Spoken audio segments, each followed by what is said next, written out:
السلام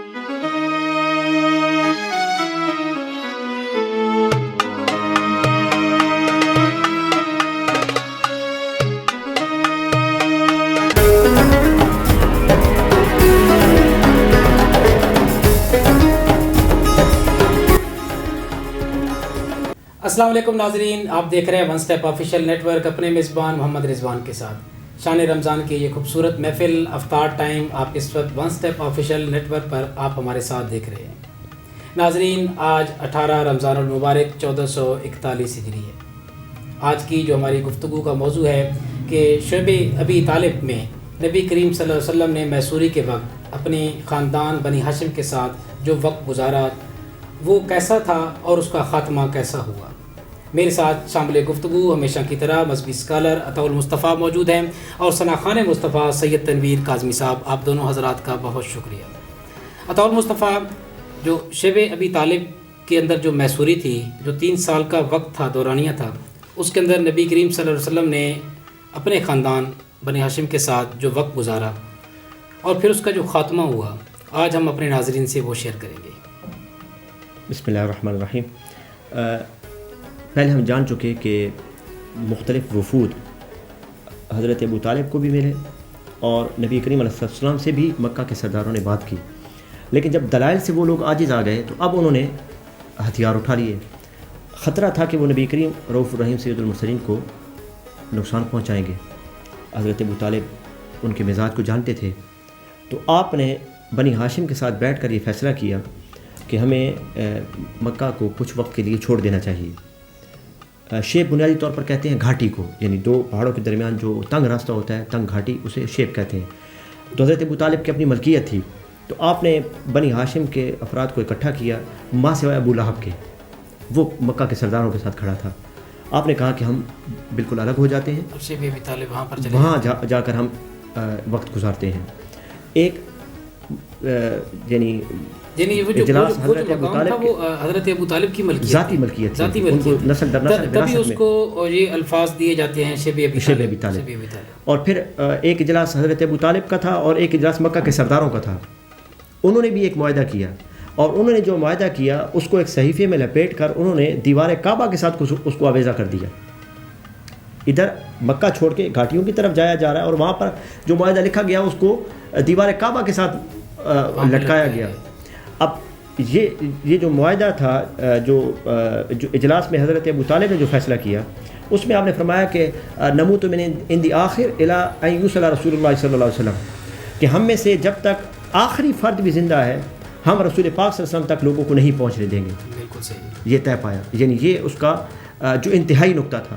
ہم سید عالم صلی اللہ علیہ وسلم کا دفاع کریں گے، آخری دم تک پروٹیکشن کریں گے۔ ہاں، ہم میں سے ایک شخص بھی موجود ہوا اس وقت تک یہ لوگ نبی کریم سید المرسلین تک نہیں پہنچ سکتے۔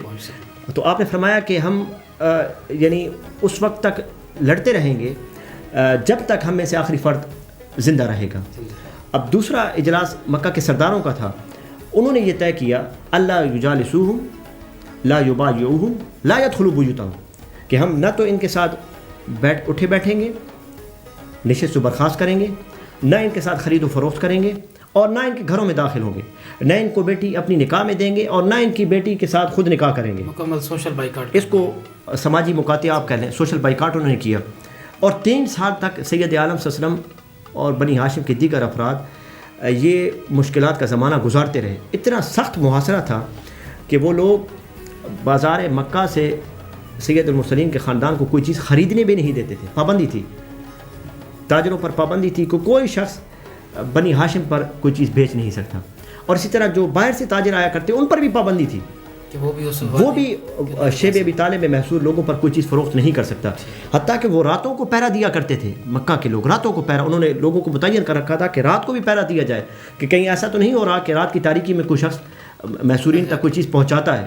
تو یہ اتنا سخت محاصرہ، اس کے باوجود کچھ ایسے درد مند دل رکھنے والے لوگ تھے جو کسی نہ کسی طرح سید المرسلین اور ان کے خاندان تک کچھ نہ کچھ پہنچا دیا کرتے۔ اور بعض دن تو وہ گزرتے جن میں پتے کھا کر گزارا کیا جاتا۔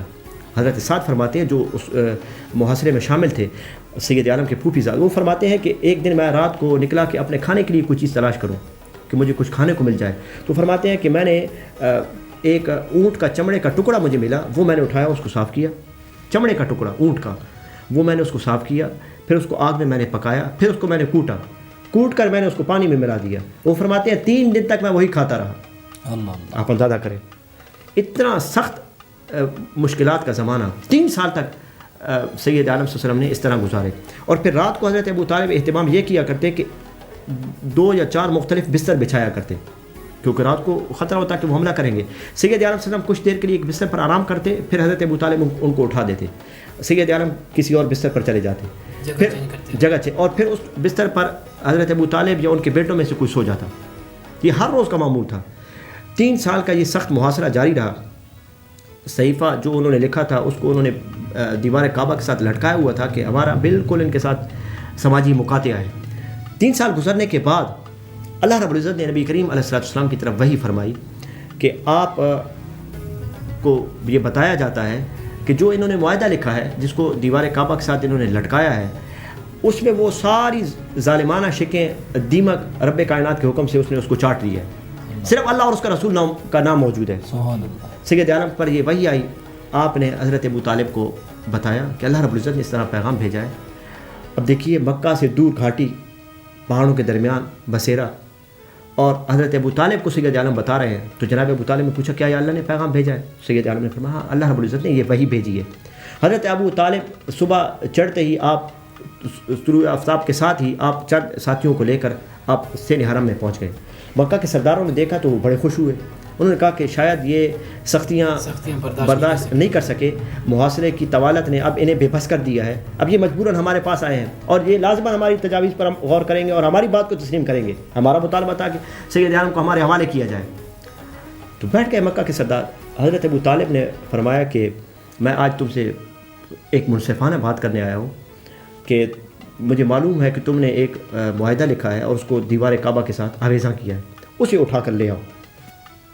سردار ایک بھاگتا ہوا گیا, وہ اٹھا کر لے آیا, آپ کے سامنے رکھ دیا. تو چونکہ وہ ملفوف تھا تو آپ نے فرمایا کہ اب میں تمہارے سامنے ایک منصفانہ بات رکھتا ہوں. مجھے میرے بھتیجے نے محمد ابن عبداللہ نے انہوں نے یہ بتایا کہ اللہ رب العزت نے ان کی طرف یہ پیغام بھیجا ہے کہ جو معاہدہ انہوں نے دیوار کعبہ کے ساتھ آویزہ کیا ہے اس کے کی تمام ظالمانہ شکوں کو دیمک نے چاٹ لیا ہے ماں سوائے خدا اور مصطفیٰ کے نام کے. تم وہ یہ معاہدہ کھولو میرے سامنے, اگر یہ بات درست ہوئی تو پھر تمہیں ہماری بات ماننا ہوگی, اور اگر یہ بات غلط ہوئی تو میں تمہاری رائے کے مطابق محمد مصطفیٰ کو تمہارے حوالے کر دوں گا. تو وہ سردار وہ سن کر کہنے قدر دین ابھی تو جو آپ کہتے ہیں ہم اس بات سے راضی ہیں, ہم تو پہلے بھی یہ بات کہتے تھے. انہیں یقین تھا کہ ہم نے خود لکھا ہے اور یہ تو ابھی یہ تو دیمک کیسے اس صحیفہ ملفوف ہے, اس کی حفاظت بھی ہم کرتے ہیں, اس کو کیسے دیمک چاٹ سکتی ہے. جب انہوں نے کھول کر دیکھا تو اللہ رب العزت نے جس طرح پیغام بھیجا تھا وہ تمام ظالمانہ شکیں وہ محذوف ہو چکی تھیں, اللہ اور اس کا رسول کا نام باقی تھا. اب حضرت ابو طالب نے فرمایا کہ اب بتاؤ میں نے تو تمہیں ایک منصف. وہ پھر کہنے لگے کہ یہ تمہارے بھتیجے کا نعوذ باللہ جادو ہے, حجت پیش کرنے پھر حجت پیش کر. لیکن سلیم الفطرت انسان ہر معاشرے میں موجود ہوتے ہیں جو پہلے سے اس معاشرے کے مخالف تھے. بہت سے ایسے نوجوان تھے جو سمجھ رہے تھے کہ یہاں پر عورتوں کو محصور کیا گیا, بوڑھوں کو محصور کیا گیا, ان تک کھانا پانی بند کر دیا گیا. انہوں نے اس معاہدے کو, اس ظالمانہ معاہدے کو تسلیم کرنے سے انکار کر دیا. اب چونکہ لوگ تقسیم ہو گئے, بعضوں نے کہا کہ نہیں ہم اس معاہدے کو پھاڑ دیتے ہیں, ہمیں اس معاہدے کی کوئی ضرورت نہیں. تو چونکہ وہ مکہ کے قبائل ہی تقسیم ہو گئے تو اس طرح رب کائنات کے حکم سے اور سید عالم صلی اللہ علیہ وسلم کی حکمت سے اور حضرت ابو طالب کی فراست سے یہ 3 سالہ محصوری کا زمانہ ختم ہوا, اور نبی کریم علیہ السلام اور جناب ابو طالب حضرت ابو طالب اپنے تمام قبیلہ بنی ہاشم کے ساتھ دوبارہ مکہ میں واپس آئے, اور پھر وہ زندگی جو 3 سال تک محصور کر دی گئی تھی وہ رواں دواں. بہت شکریہ, انتہائی خوبصورت بات. شاہ صاحب آج کا کلام آج کی مناسبت سے. بالکل جی, یہ سلسلہ جاری ہے اسلام کی تاریخ کا بڑے خوبصورت انداز سے, اور آج کا سفر شیب ابی طالب سے گزرا. ڈاکٹر احسن زیدی صاحب کا نعتیہ کلام وہ تمام سننے والوں کی نظر کرتے ہیں. بسم اللہ.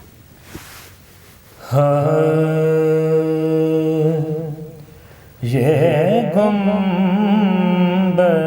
خضرا ہے اسے جام سمولے, یہ گنبد خضرا ہے، اسے جام سمولے دل کھول کے ہے دیدہ پرنم یہاں رو لے یہ گنبد خضرا، سب کچھ ہے اسی کا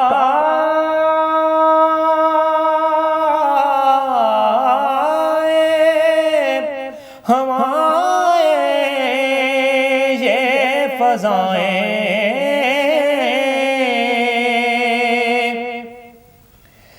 سب کچھ ہے اسی کا ہوائیں یہ فضائیں، مدح شہ والا میں کوئی ہونٹ تو کھولے،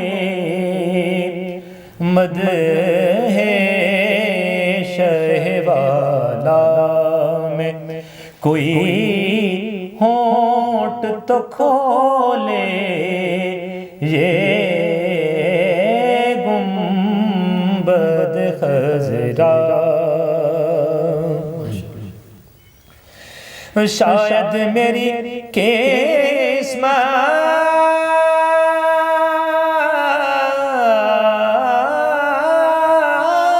میں حضوری کی گھڑی ہو،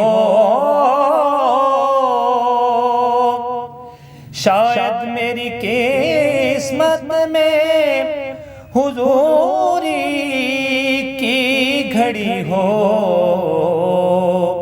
اے دیدہ بیدار ذرا دیر کو سو لے۔ اور اسی حوالے سے بہت خوبصورت ایک پنجابی زبان کا ہے کہ جاگتی اکھیں نہیں دل پر ڈٹھا،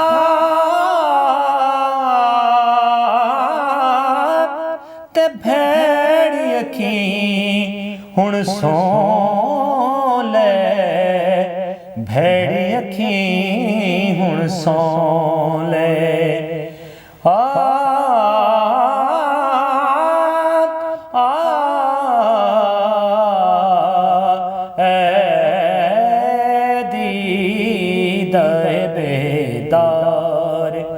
ذرا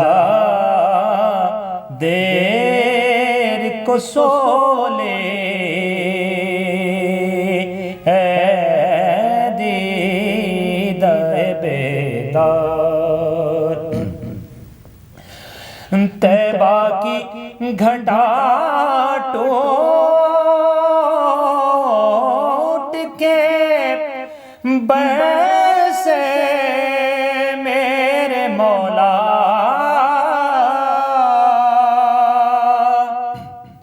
طیبہ کی گھنٹا ٹوٹ کے برسے میرے مولا،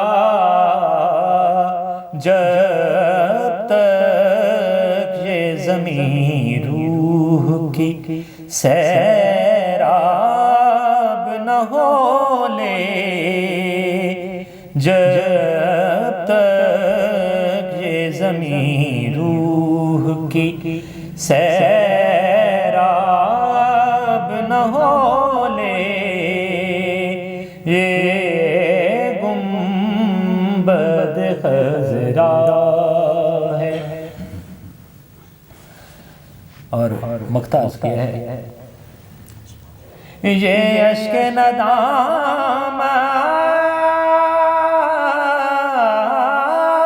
بھی بڑی چیز ہے حسن،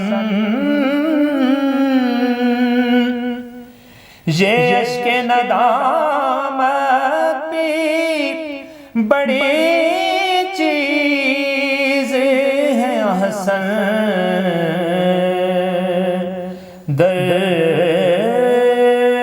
دربار رسالت میں زبان بول نہ بولے دربار رسالت میں زبان بول نہ بولے یہ گنبد خضرا ہے اسے جام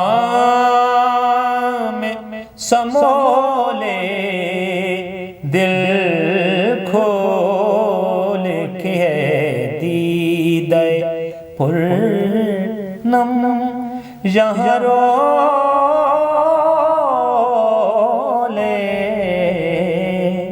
یہ گنبد خضرا. ماشاءاللہ انتہائی خوبصورت کلام.